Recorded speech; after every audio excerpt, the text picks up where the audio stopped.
SpaceTime Sessions Episode 4. Welcome back.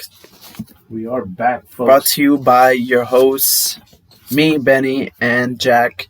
And we have a lot of stuff that we're going to talk about today. But before we get into that, make sure you follow our social media, the SpaceTime Sessions on TikTok, Instagram, and YouTube. And make sure when this video is done to drop a like and subscribe and turn on post notifications to stay tuned when we do drop an episode. So, Jack, I know you have a lot of stuff that you want to get into, so let's not waste any time and just get straight into it. Let's get into it. So here in Jersey, we just had UFC 316, and obviously I thought we should start off the show with that. Mm-hmm. Well, what a display Merab put on. Like, Who is stopping that guy? Yeah, I don't see anyone being able to do that. At least not in that division. There really isn't. And that's no disrespect to Corey, because I know that's who's next. Yeah. I don't see Corey doing it. Corey's a great fighter, don't get me wrong. I just think, as people love to say, there's levels to this. And there's levels to this? Merab is just at a level that I don't see anyone being at for a good long time. It's crazy. Well, so being that, he was able to put on a great performance versus Sean O'Malley, I saw that it's his first finish in 4 years, and I came across Sean O'Malley, who everybody's hyping up to be this great fighter. And there is some fresh matchups for Merab. Like, I did see a lot of people say, for example, that Corey is next, that is most likely the fight that they are going to do. And then there's a lot of people saying that they're open to seeing a Peter Yan rematch, or some people saying they're even seeing that Umar could possibly get another title shot. Yeah, I gotta tell you, I'm not a fan of the way UFC does things. Mm-hmm. This nonsense where you lose a fight and next fight you get a title shot is beyond retarded to me. I think it only works with certain guys you could do that with, and even still. Yeah, exactly, yes. That's the other thing too, right? What did O'Malley do to warrant this rematch? Not a damn thing, other than the fact that Dana has the only hard-on. He's the golden goose. Dana thinks he is. Yeah. He's certainly not. Mm-hmm. Again, I don't hate O'Malley. I just think he's very overrated. Exactly, yeah. The guys that he beat, he beat him definitively, but he's not a world beater or this crazy star that Dana wants him to be. He's just not. Yeah, and while I wouldn't be opposed to example of like an Umar rematch, a Yan rematch, or Corey, I think if Merab gets past Corey, you could 100% make a case that he could move up to get a second belt. I don't disagree. I don't disagree at all. And in his case, I think it's warranted. Who's really left for him as a challenge in that division? Yeah.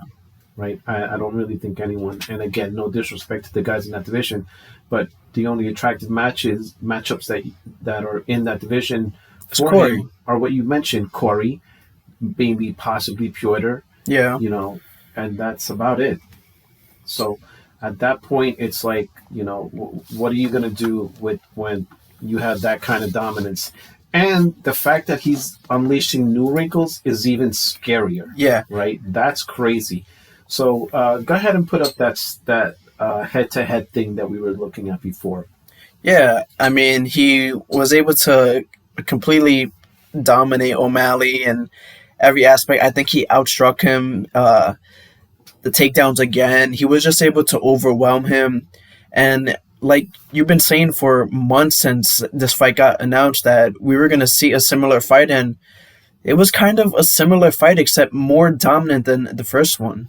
Which is, and again, no disrespect to O'Malley. I know that, and good on him, because he changed his whole persona for this fight. He ditched the clown persona and the sugar persona. Yeah, he dropped all that shit, and he was like, you know what? I'm gonna take this serious.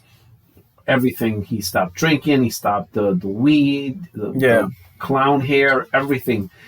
And he even changed his walkout song. Yes, exactly. No Superstar. When we were sitting there, we were like, what is this? Yeah, it was a whole new Like, what? a whole new person, but Yeah, so he beat that guy too. Mhm. And he beat him worse than he beat him the first time. Yeah. And he finished him, which again is insane because he finished him too. if Marab is mutating into a guy Who can finish people? there's just no stopping this guy. Now- There's no stopping him. Yeah, but I did see a while ago that someone asked Marab that if he did want to move up, and he said himself that as long as Volk is the champ, that he doesn't want to move up because he believes that he can't beat Volk. Really? Yeah, that was what he said. So I don't know if as long as Volk is champ, he's not going to move up, or if Volk were to lose, then he'll move up. I don't know what the case is for that. That's super interesting. Maybe he thinks Volk is too big because Marab is not a big guy. Yeah, or maybe he just thinks that Volk is like ahead of him in terms of levels. Who knows? And Volk is not a big guy, but Marab is definitely not a big guy. So that's interesting. Yeah, right. That's very, very interesting. And so let's move on to the co-main. We have new bantamweight champion Kayla Harrison, To the surprise of absolutely nobody. So and you did get it right. She was able to finish Juliana in the second round. So that wasn't anything other than I think Kayla wanted to go out and show, one, dominance. Mm-hmm. Two, she wanted to not get any damage in looking ahead to an Amanda matchup. Yeah, and speaking on the Amanda matchup, she, as we predicted, she called out Amanda. Amanda came into the octagon, and they had their face off, and man, that's probably one of the biggest women's fights that could possibly be made. I'm probably more excited for this fight than I was when they announced Amanda and Cyborg. And I was pretty freaking excited for that. So yeah, we were talking about how a timeline for this would look. So I was saying that I think Amanda wants a full camp. Obviously makes sense. No disrespect to her, she's a little thick there. Well earned. She deserved it. Ring rust too. And ring rust is a real thing. I don't care what sex you are. It's a real thing. So let's not count June. She would have July, August, September, October, and a few weeks in December, giving her about an 18-week camp if they decided to make this fight for MSG in November. Mm-hmm, exactly. If they didn't decide to make the fight for MSG, make it like end of year, right? She could potentially start a camp in a few weeks, maybe even a month away. But being away from the octagon that long, I think you'd probably want as long and healthy a camp as you could get. And again, Kayla incurred no damage. We were talking earlier, and we agreed that Kayla's biggest challenge is just cutting the weight. Exactly, because she's a big girl. So she looked like walking death on Friday. At least when I was looking at it, when you told me about it, I looked up real quick. I was like, I need to see. And yeah, sure enough, she looked like she was dying.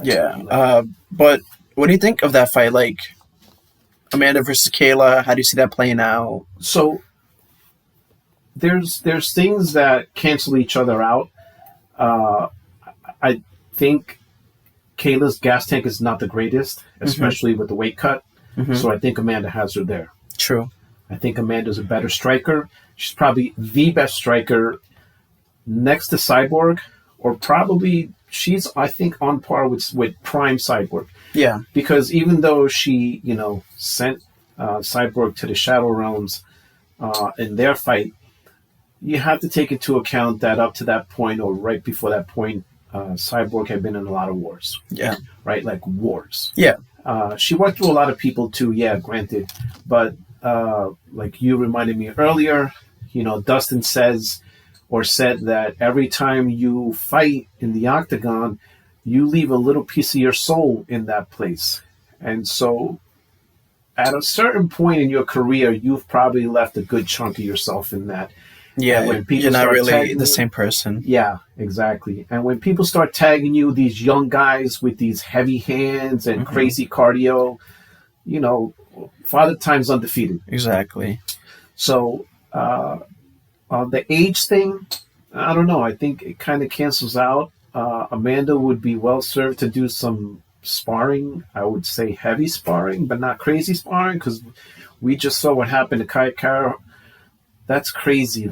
And even with pads on. Yeah. With pads on, this happened. And if you guys don't know, he broke his foot, right? Yeah, Manel Cap.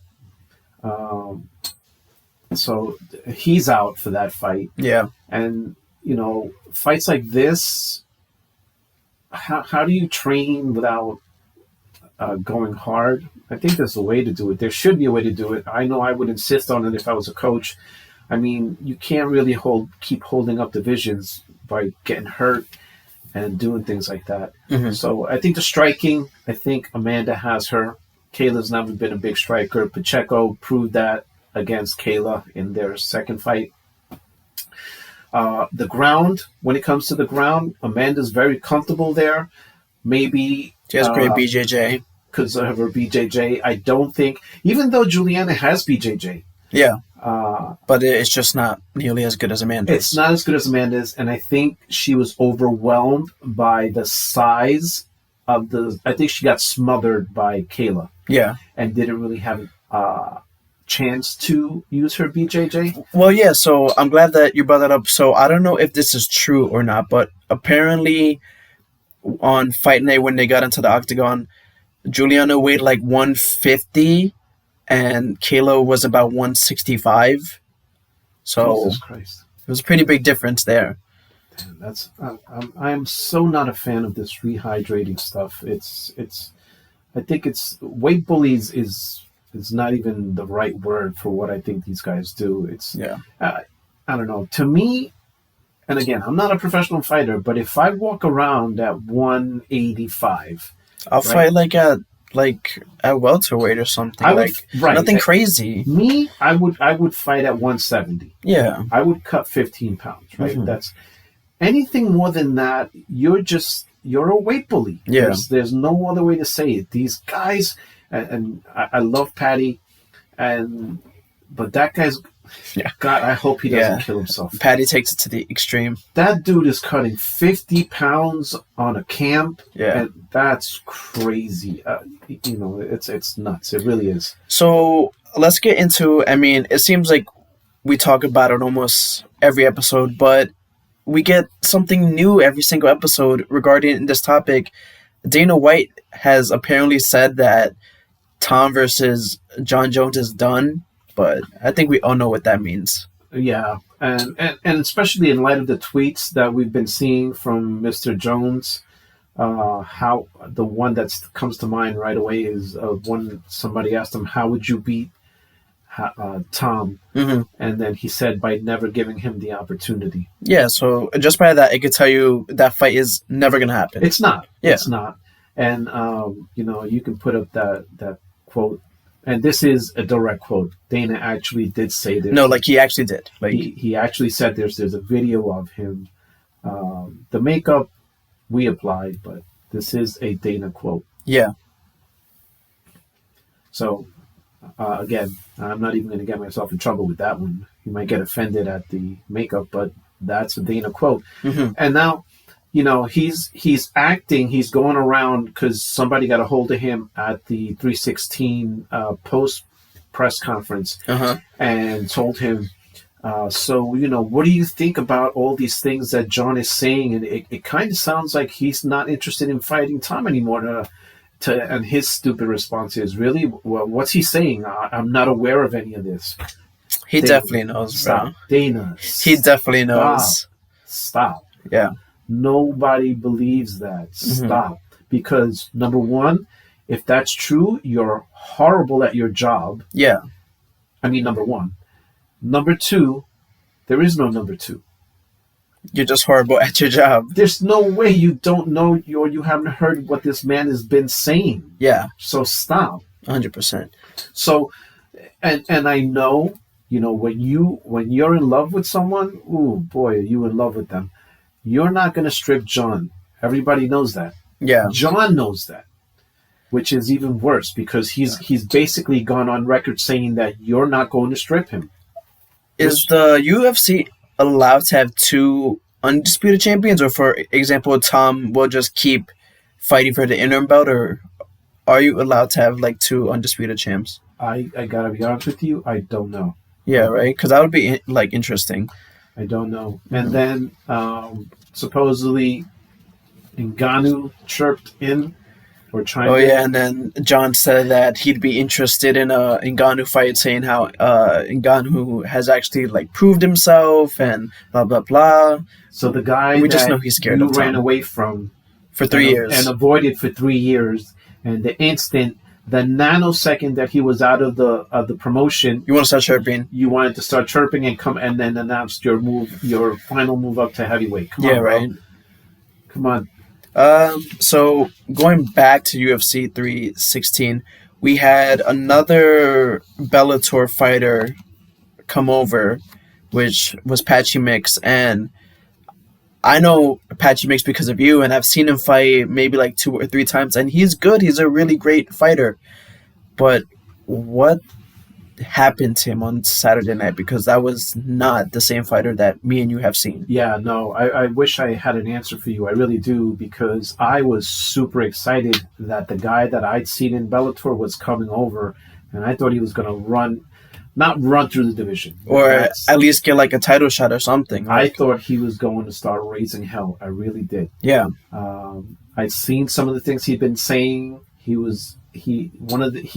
saw him say that he was looking past Mario, which is probably, I mean, even if you mean it, I don't know that you should go around saying things like that, because I'm of the opinion, why are you going to incentivize your opponent?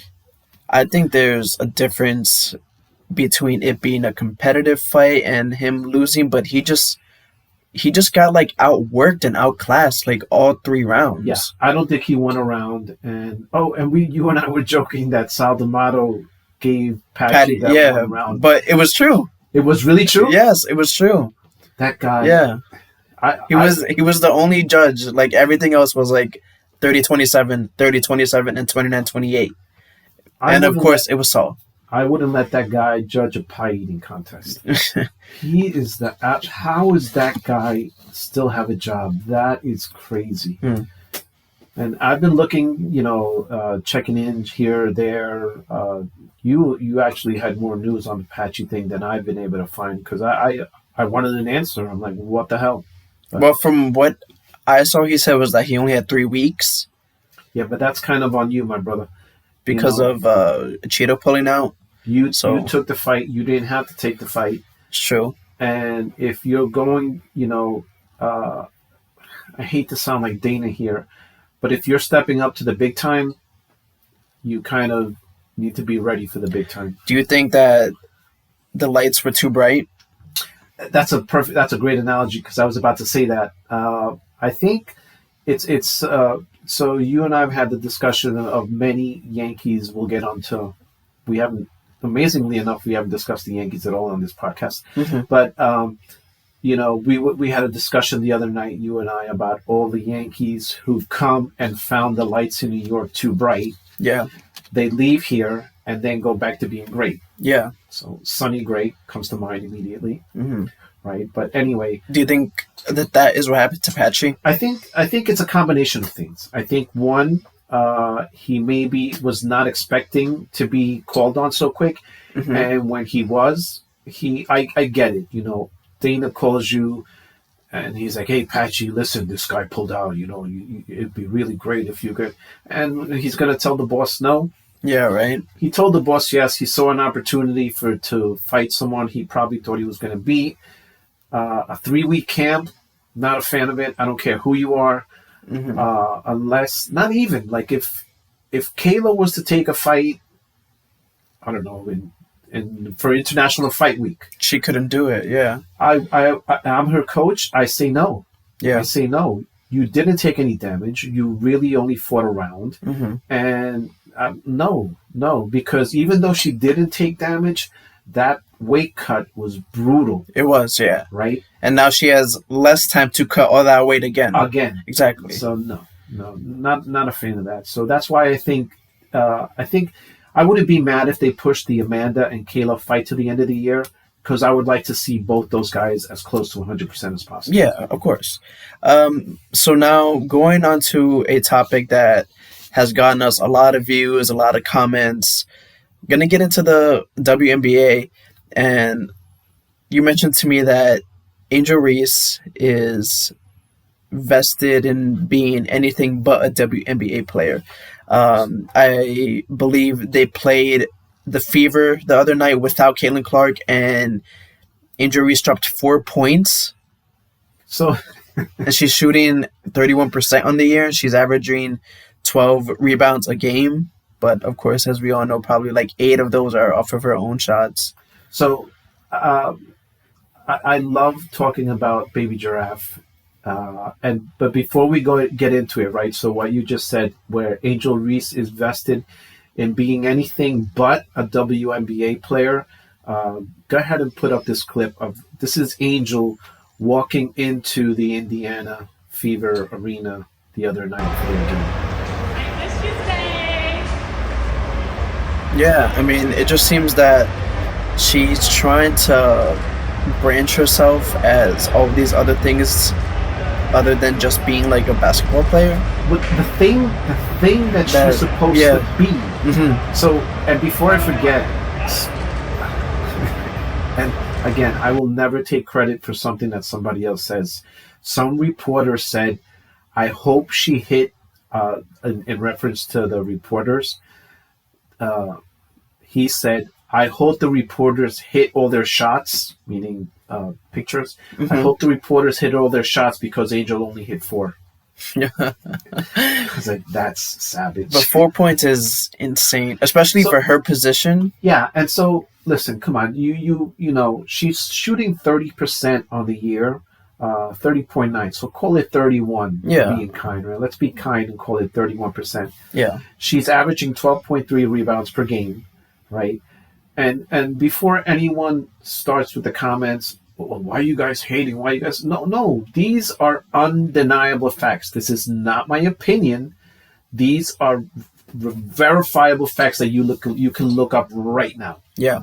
The woman is shooting 31% at probably one of the more important positions on a basketball team. And this is what we're talking about, because it's like, you know, like at what point is the media going to stop calling Angel Reese and Caitlin Clark like a rivalry after that performance when she wasn't even playing? So the media is taking the position of Dana in this whole rivalry thing because they want it to be a rivalry so bad, just like Dana wants O'Malley to be a superstar. Mm-hmm. They want Angel to be a star in the worst way. They need like a Batman and a Joker or something. Like they need that. She's not even an average basketball player, right?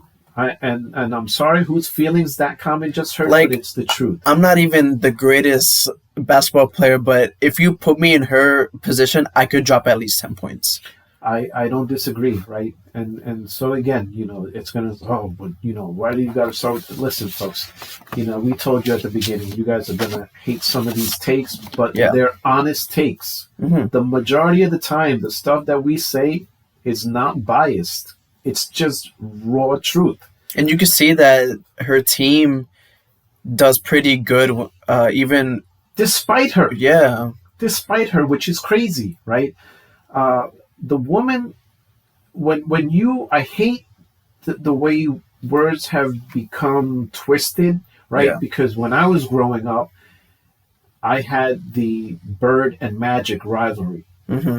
That, my friends, that was a rivalry. That was like a rivalry. You had two elite basketball players who played different positions, but were on one of the probably the premier basketball rivalry in the NBA, mm-hmm. in the Lakers and the Celtics, and two of the premier athletes on their teams.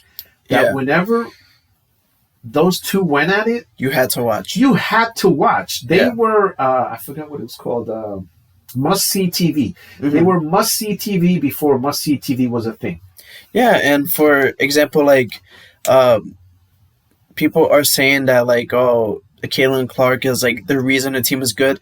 I mean, that could be true, but what, they're, like, 2-2 now, like, ever since, like, she got hurt? And I think you said she was supposed to come back today, right? But it got pushed back? Yeah, so today we're taping on Tuesday the 10th. And she was supposed to be back today, or they said possibly, but she's definitely out. She's not ready to go. And kind of related to that topic is the ticket prices. Like, for example, I remember, or I have here that before the injury, they were about $137, and now they're about like $80. So, yeah. So again, right? So anyone who's going to come back and say, "Well, why are you guys writing Caitlin shit?" Okay, that is a number that you can go and verify on your own right now. So that is not an invented number. You guys can verify this, like Ben just said. If you go look at ticket prices before her injury, they were going somewhere in the neighborhood of $137, I think $140 a ticket. yeah. That has since dropped to $80, right? If you're trying to get a ticket to go see the Fever. That's so crazy. Right. That is, what, 40 and 20, that's $60? That's a $60 drop. I mean, again, it goes to show you the impact she has, and right. Again, that she's the reason that the WNBA is popular. Yeah, and this narrative that Angel Reese has going on in her imaginary head, I want you all to know that this is all not just about one player. People come to see me too. No, they don't. Really, absolutely not. They absolutely don't. We were talking about how the attendance is so crazy for Caitlin's games. They actually had to move into a bigger arena. Have they done that for Angel? They have not. Nope. Right? So you cannot say that the woman's a draw, because she's not. No matter how much you want it to be true, you can say it till the cows come home, but it's not true. This league is what it is because of Caitlin Clark. That anyone's talking about these athletes, and they are athletes, right? They are 100% athletes, is because of Caitlin Clark. You're not riding coach anymore and get private planes because of Caitlin Clark. Exactly. Yet someone like Angel Reese, who's not even a mid-tier player, has the nerve to say preseason, I saw her saying that if we don't get ours, there's a good possibility we're going to strike. So dumb. On what planet do you think you're entitled to even say something like that, ma'am? All right. So let's get into a new topic. Let's go into our beloved Steelers. We just signed Aaron Rodgers to a 1-year, $13.6 million deal with incentives that could ultimately be up to 19 or 20 million. So what impact do you see him making? So before we even get into that, put up that picture I sent you real quick so the guys at home can see this. I thought it was funny. Yeah. All right. So, the signing, did it surprise me? Not in the least. Not in the least. Like I said before in the last couple of shows, as ass backwards as the Steelers love to do stuff, I don't think on any planet they were planning to go into the season with Mason. I really don't. Even though I wouldn't have been mad if we did. Yeah, again, same. You know, everyone, Mason, whatever. I was perfectly fine with him. And right, for like a year, just see what happens, and then, yeah. So, not at all. I was not mad at that, if that would have been the thing at all. Mm-hmm. I just didn't want... I'd seen us linked to different people. Carson Wentz. Kirk Cousins. And it was just like, no. Dude, no. What? Anyway. So I managed to find a breakdown of what it is. So he's getting $13.65 million. Okay. His base salary. $10 million of that is guaranteed. Okay. Let me go over a few of these with you in terms of the incentives themselves, right? All right. So if he gets us a playoff berth, he gets $500,000. All right, so he'll get $500,000. So that's $500,000 in the bank. If we get a wild card win or a bye, it's another $600,000. Not happening. Same. So we can kiss that one goodbye. And then from there, it just gets worse. If we get a divisional round win, he gets another $750,000. Not happening. Right, like not happening. If we get a conference championship win, it's $1 million. Not happening. Not happening. If we get a Super Bowl win, it's $1.5 million bump. Also not happening. Also not happening. And then if he gets the league MVP, it's $1.5 million bump. It's not like crazy, but it's probably not happening. Not either. crazy, highly unlikely. Yeah, exactly. So you asked me what impact I see him making. Yeah. I gotta tell you, I don't hate the signing because of what our offense currently is. Mm-hmm. I don't think he needs to be much more than a game manager, which Exactly. he is much, much more than that. And like how we've said in previous episodes, I believe, also you believe that we have playmakers that he can get the ball to. So it's not like we have scrubs on offense. Right, exactly. And I think if Tomlin keeps his freaking beak out of Smith's neck Or like Rodgers and call lets plays. him run the offense, or and that's another thing too that kind of worried me. I get you're the OC and everything, but Russell Wilson isn't some scrub off or a walk-on that's just coming onto the team. The dude won a Super Bowl. He played at an elite level for a good amount of time. If he's at the line and sees something, I think he's earned the right to change the play. I really do. Rodgers would definitely do it. Rodgers and that's going to be, how willing are Tomlin and Smith going to be to defer to him? Mm-hmm.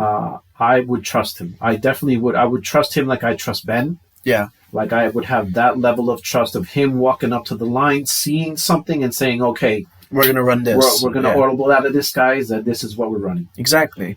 I have no problem with that. I believe I can see us doing pretty well and like in terms of offensively scoring and putting up points because, we have like playmakers, and then I hear that we're still trying to make moves for another wide receiver. So if we can do that, like I said, and Rodgers can still throw the ball. He can still sling it, 100%. He doesn't have a noodle arm. He gets rid of it fast. Yep. And Which is, I think he's going to be playing with a much improved offensive line. yes. So those are the two. I think those are the two biggest takeaways for me. One is our offensive line is going to be much improved over last year, and I say much because it's going to be, at least in my opinion, it's going to be much improved over last year. So It is. that's something that automatically gives me hope. Two, Rodgers doesn't hold on to the ball like Russell did. Russell was still thinking it was 2012. No, And my he can friend. extend plays, but And extend plays. No, you. Rodgers, no, he doesn't do that. Rodgers gets that ball out with the quickness. He's like Brady in that sense, where like he just gets it out fast. Exactly, and he is going to have the luxury of being able to go through his reads, right? So he's going to have his hot read, first read, second read, and watching him with the Jets, because I watched the Jets whenever he wasn't a big check down guy. Yeah, no. Right? Even with that awful line, because I think that line was awful. He was still pushing the ball. He was still pushing the ball up. The guy didn't finish with an awful stat line. He had like 28 touchdowns and 15 interceptions. I mean, if you're going off of numbers, he didn't have a horrible year, but it's just when you watch Jet games and watched them as a team, like you were like, all right, Aaron Rodgers is washed or something. But Exactly. Yeah. numbers wise, he didn't have an awful year. No. Yeah, and exactly, and that's a good point, because if you put it in context to what was actually being done by him, you put that on any other team, and you're like, yeah, I'll take that. Exactly. You know, so I'm okay with it. Do I think he's going to lead us to the promised land? Not by a long No, shot. but I think we'll be okay, at least I think it's for gonna this be- year. I think it's going to be a prettier version of what we do every freaking year. So, like, you think we'll have a more competitive wild card game? So I'll Or tell like- you what, I We're still gonna lose. I don't know, but how do you see it playing out? I don't think that we're going to crash out in December. That's one. One, I don't think we're going to crash out in December like we usually Even though we do. have a hard December schedule. Yeah. And two, I think there's a good possibility we can compete for a bye. I really do believe that. I think the bye is only for the first seed, though. Oh, that's right. Yeah. That's right. There's no more two of them. Yeah. I forgot about that. Yeah. I take it back. Um, What about you? I don't know. There's so much in the air that can still be decided or whatever. But if you ask me today, I see, like always, like a 10-7, 11-6 season. I think we'll be able to compete with like our AFC North teams. Our division rivals? Yeah, I want to see how we do. Like, for example, I want to see how we do against the Bills or the Lions. Those two games, I feel like, will decide how good we really are or how bad we are. Like, if we can hang in there with the Bills and the Lions, I'll be confident. If we can beat them, I'll be even more confident. But if we go out there and get smacked, then it shows that we're not there yet. And here's the thing, and you know, Steeler fans more loyal than us too. They're probably a few and far between. But I'm going to tell you this, right? To me, it's not crazy to say that we could beat those teams if you let Arthur Smith run and utilize the weapons that he has. Use the middle of the field. Use the middle of the field, which is exactly what I was going to go to and exactly what I was thinking about Use when the I middle. made that comment. Because if Rodgers Tomlin- will, and you know he will too. if Tomlin minds his neck and lets Arthur run his offense, he knows how to use his guys. He does. You know believe what Tomlin and Arthur Smith reminds me of? Fred Davis and Marikis. How he doesn't let Marikis call his plays, and he's always in his ear. So for you guys who are not aware of that reference, Ben got me into watching Friday Night Tykes recently, and I've been binging that entire thing. I'm almost done with it. I coached youth football when Ben was playing, and it brought back a lot of memories. And I see these guys, and I'm like, you know, it just brings it all back. It really does. And then watching these guys, listen, it makes me laugh because I just watched an episode, right, where they're using this one kid, Myself. Mizell Miller is Yeah. the kid's name. The kid's a phenomenal athlete, right? But they're running the kid into the ground, and he's 11. He's an Yeah. 11-year-old kid running the ball 30 to 35 times a game, Yeah, that's insane. right? Which reminds me of the time all these guys, so all the coaches and everything are celebrating how much of a stud he is, and they're going to ride him, and I'm like, it reminds me of the time when we were 5-0, 6-0, 7-0, 8-0, 9-0, and everyone's celebrating how fantastic we are. We're undefeated, and I think I was the only guy on the sideline saying, "Bo, we can't run the ball." Yeah, you were the only one. You had to bring me back down to earth because I was like, oh my god, we're like 10-0 or whatever, and you were like, but have you noticed we can't run the ball at all? Listen, guys, I'm a firm believer. I'm not a Debbie Downer, but when it comes to things like that, right? It's great. Yeah, let's celebrate the win. all about that. That was fantastic. Our hard work as a team paid off, but now we need to look at the things that we didn't do well. You learn more from your losses than 100%. I am 100% a believer in that. And I see these kids in the way. Not to get off on a tangent here, I'm not a fan of military guys coaching little kids. Not a fan of that at all. But if you can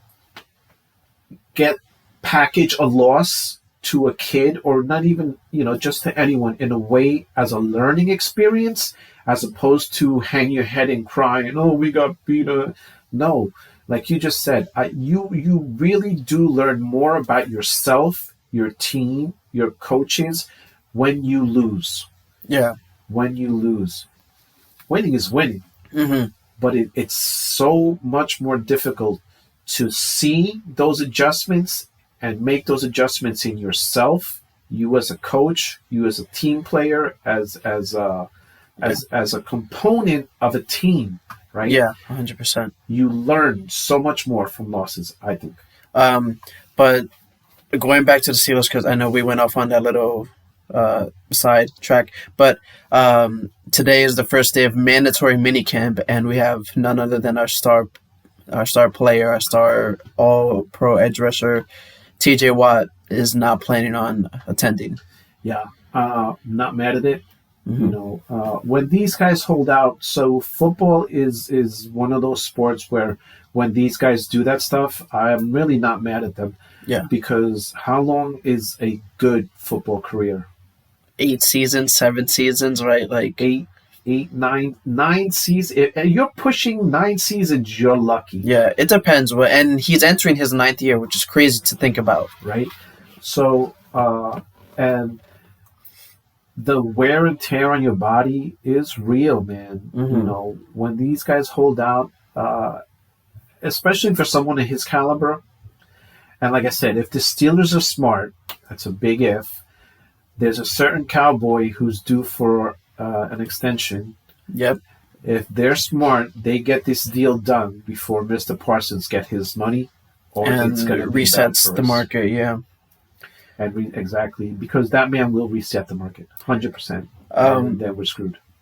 So now going into a topic that we haven't spoken about yet this season or the show yet, is the New York Yankees. And for those of you who don't know, we actually love the Yankees more than the Steelers, because the Yankees hold a very special place in my dad's heart, and also because I just really like baseball and the Yankees more. But going into that, we have Giancarlo Stanton starting his rehab assignment in Somerset in Double-A. So how do you feel about that? Because he missed so much time with the whole tennis elbow, and he's forever hurt. But when it's October, it's playoff time, and he shows up. So it's can you be mad? Because he shows up when it matters. Yeah. So, and again, I was telling Ben earlier, I'm I cannot believe we have not done a single minute of Yankee stuff on this podcast, and we're now in episode 4, so it's long overdue. And yeah, like he said, the Yankees for me are a very special team in my heart, and they will always be number one as a sports thing for me. But yeah, Mike, and I still call him Mike, he's still going to be Mike to me. Mike is... I hate the way the man stands at the plate. Yeah, I hate the way his stance.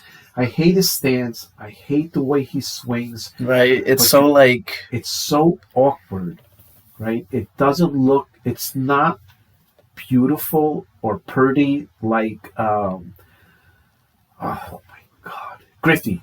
Yeah. He doesn't have a Griffey swing. Griffey's swing was beautiful. It was so beautiful. It was such a pretty thing to watch. The thing with Stan is that everything you said is right, but when he connects, he connects. Oh yeah, yeah, and that's the crazy thing. With that retarded stance and swing, when the guy connects, he just sends him out of the stadium. It's crazy. So it's a nice weapon to have. Once again, he's one of those Yankees that came over and didn't really do anything. But when and you know what? I wouldn't even call the guy clutch. Even though he is. I don't know. Last season in the playoffs, he was clutch. Yeah, but what I'd say he's a clutch guy last season, undeniably, right? It's like, but like career-wise, is he clutch? I wouldn't give him that label, but definitely last season he was clutch for sure. And you know, should we get there again this year? Like I was telling you before, it's probably going to be us and the Dodgers again, but we're going to end up losing to them. Yeah. So I watched my first World Series with Ben last year, and I, along with the Yankees, had my soul ripped out of my body watching that grand slam leave the park. Oh my God! That was so series, horrible to watch. That series was over on that when that pitch landed. The Yankee season was over. Yeah, because I was so excited. It was my first one ever to see as a fan, and then my first game that happens. Yeah, I was, and it's a good thing we saw it in public, because if I had been home watching that, there'd probably been some broken things. But we look good this season so far. I know we lead the league in home runs without Stanton and without Ben Rice. And I know that you were asking me earlier that, like, who is Ben Rice? He is our first baseman / DH. If I had to give you a comparison, he's like a healthy Mark Teixeira. Oh. Okay. That's like his comparison. Like, if Mark Teixeira just stayed healthy, that's who Ben Rice is. Okay. Yeah. Interesting. Where did he come from? I believe we drafted him and he just came up in our farm system. Oh, nice. Yeah. Farm boy. So and he is our backup to Goldschmidt, who has been amazing this year. He's batting like 350. But even someone who's batting better than him is, of course, our captain Judge, who's batting 396 or 400, and we're a month away from the All-Star break. I've been watching baseball for almost 40 years now. Mm-hmm. And in 40 years, I've never seen anyone come close to that batting average. I look at that, and it's like Madden. What's the All-Star? The show. The show, yeah. It's like he's the show character. He's so good. That is sick. What the man is doing, we have to appreciate watching this in real time. He has 100 hits. He has 25 home runs, 60 RB, and we're not even at the All-Star break. And we're not even at the All-Star break, and he's batting 396, and I think you said it's even higher than that. Yeah, because he just went 4 for 5 the other day with 2 home runs too. Oh yeah, against Boston. Yeah. That's crazy. It's really crazy. And, the Yankees don't hand out captainships, if that's to just anybody. To just anybody, and that's what makes it special. And I told you when he came on, I told you he's going to be a captain. Yeah. And he just had it written. The one person that I was upset never got the captain spot was in between Jeter and Judge was Gardy. Yeah. Gardy was never captain. Yeah. I love Gardy. Fan favorite. The guy, he was so much fun to watch. He was a literal what is that, Spitfire? I think they call it Spitfire. Yeah, the literalist Yankee, but he was. Yeah, but man, that dude was clutch so many times. Oh hell yeah, he was clutch so many times. But the last topic we have here, or if you have anything else you want to add, is we have rumors that the Yankees are going to trade for Eugenio Suarez because of the way that Jazz Chisholm is playing. And I don't know if you know how either of those guys are doing, but Eugenio Suarez is basically a contact hitting shortstop. And Jazz, he's underperforming this season, but he just came back from a injury, but I think he's batting, I assume it went up, but the last time I checked he was batting 190, so I don't know if it's changed, but yeah. My understanding is that Jazz is hot garbage right now. Yeah, he's not doing the greatest right now, so Is it so? I want to ask you because you know more than anyone. I've kind of stepped back a little bit as far as the Yankees. Mhm. Is because I've seen things where people are saying that maybe it's time for Cashman to step away. Um, is it? I don't know because I feel like he's kind of the Roonies in a sense where, and when I make that comparison, it's like he signs these old vets in hopes that they still have gas left in the tank. Like for example, the only one who has worked is Paul Goldschmidt, who we just brought over. He's in year 15 or 16, but he's playing amazing for us. But we're like afraid to go after these like superstars or like these young guys, but instead we go after, for example, like we're the type to go after Mike Trout or the type to go after like a Bryce Harper. Like they're good, but they're getting old. Like so that's what like Cashman has been doing that he's been getting like a lot of hate for. Yeah, and then it's well deserved because that's like a Steelers thing. Mike loves telling people how we still believe that there's something left in that gas tank. No, there is, dude, or else he wouldn't be a free agent. Exactly. Do you have anything else that you want to talk about? No, I'm good. I think we did a good roundabout show there. The WNBA stuff, because of the people that are involved, I'm getting involved into it. I like seeing what's going on with Caitlin as far as her impact on the league. So Yeah. there'll definitely be more coverage on that. One thing that I wanted to like just say really quick is that like it doesn't make sense how, at least for me, if I go into work one day and everything is like, for example, just pretty average, and then I have a coworker or a boss comes in, and then all of a sudden my pay goes up, the work experience is better, wouldn't I treat that person like a god, basically?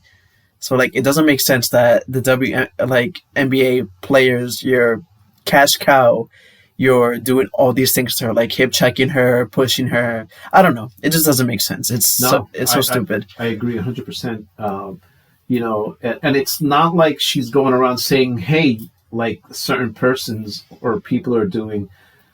She's not going around saying, "Hey, this is all because of me." Yeah, right. Right? She's not doing that. She couldn't be more humble. She couldn't be more a nice person. Mm-hmm. Like I got to tell you, you know very well my stance on meeting celebrities of any kind in the street. You won't approach. I absolutely not. I would approach her though. I would approach her. I would approach her. I would approach her 100%. If I saw her in the street, I'd be like, "Hey, I'm a big fan." I think she's only like a year older than me too. It's crazy. Yeah, just crazy. I saw she came and visited the Yankees in the offseason. Oh, really? Yeah, Judge gave her custom Yankee sneakers. That's Air so Jordans. Cool. That's so cool. Yeah, with the Yankee colors, the Yankee blue and the Yankee white. Very nice. But do you want to hit us with an outro? I just would ask that you guys, if you find the content interesting, like I said, you may not agree with our takes. Our takes are not usually hot takes. They're informed. They're usually not biased. Everything that we say is generally verifiable. You can go out and verify it. I will talk bad about my Steelers. I will talk bad about the Yankees. I will talk bad about any of the teams that I support. And we'll also praise too. Yeah, absolutely. Yeah. When it's warranted, it's warranted. And you guys can sometimes see things like us bashing or hating on Jones and these guys. No, if you take a step back and analyze our takes, you'll see they're not, like I just said, they're not hot takes. They're not crazy takes. And we're far from casuals, right? So just give us a chance. Like, subscribe. Turn on post notifications. Make sure you follow us on our Instagram, TikTok, YouTube handles at the SpaceTime Sessions. We'll see you on the next one. We'll see you guys on the next one.